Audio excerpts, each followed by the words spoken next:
looking back my own life, the stages of that. Michelle was talking about the 20s. I love all the 20-year-olds in here. We're the 20-year-olds. I love y'all. You think you know so much. I have daughters. My daughters from South Africa are living in the United States, and some living in my house. Oh, thank you, Africa. Thank you. They're in their 20s, and they're still figuring it out. And like Michelle was saying, the 20s are about figuring it out. This is me in my 20s. I think I was 22 years old, and I just moved to Baltimore, and I was so happy to just be having a job in television.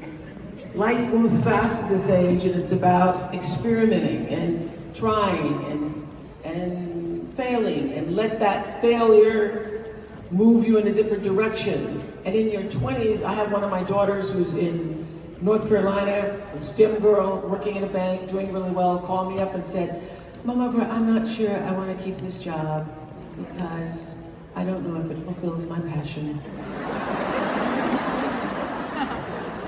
I said, girl, you better do what you have to do till you can fulfill your passion.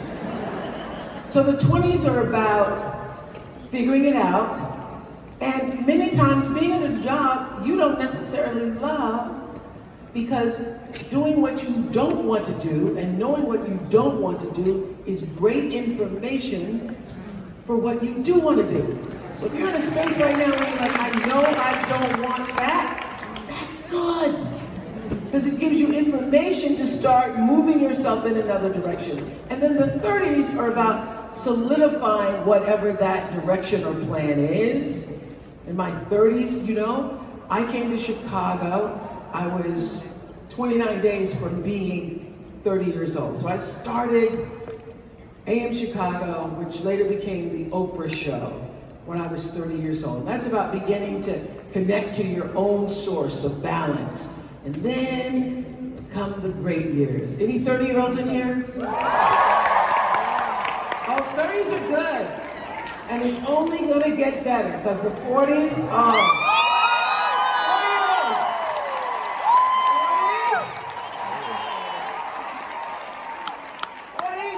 it's it. Because you get to that point where you stop doing what everybody else wants you to do. You finally figure that out. And the 50s, 50-year-olds. Oh my goodness. I remember when I turned 50, Maya wrote this beautiful poem, you can look it up, called Continue, and she wrote that to me for my birthday, and she said to me, babe, you know, the 50s are everything you've been meaning to be. It's everything you've meant to be and everything you've been meaning to be. And then you reach the 60s. I just hit 66.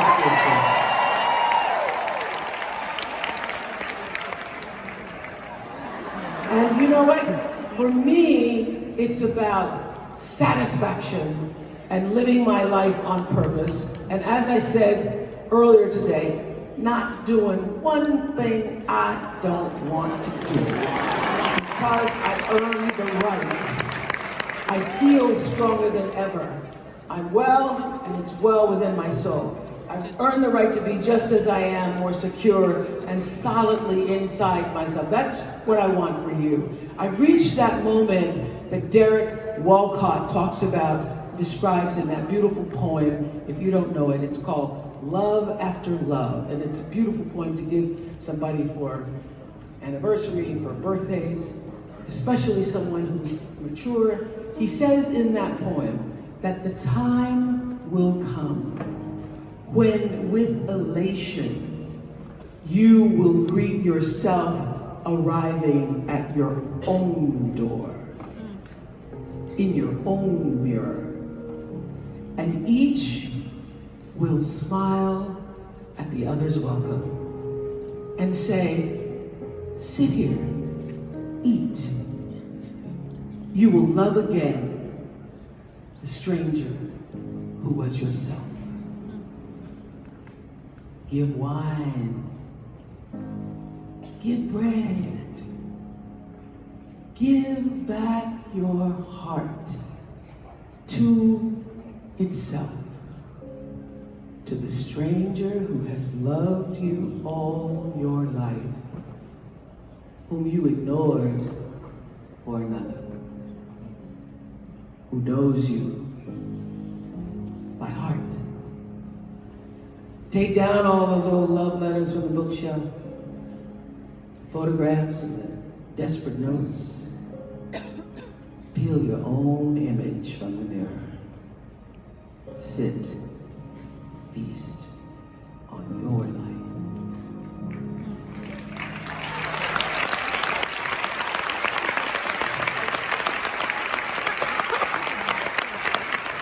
My life, just like yours, has been marked by struggle, been marked by miracles. I mean, the fact that I'm even here is a miracle. Do y'all know, my mother and father never married, and they were never even romantically involved.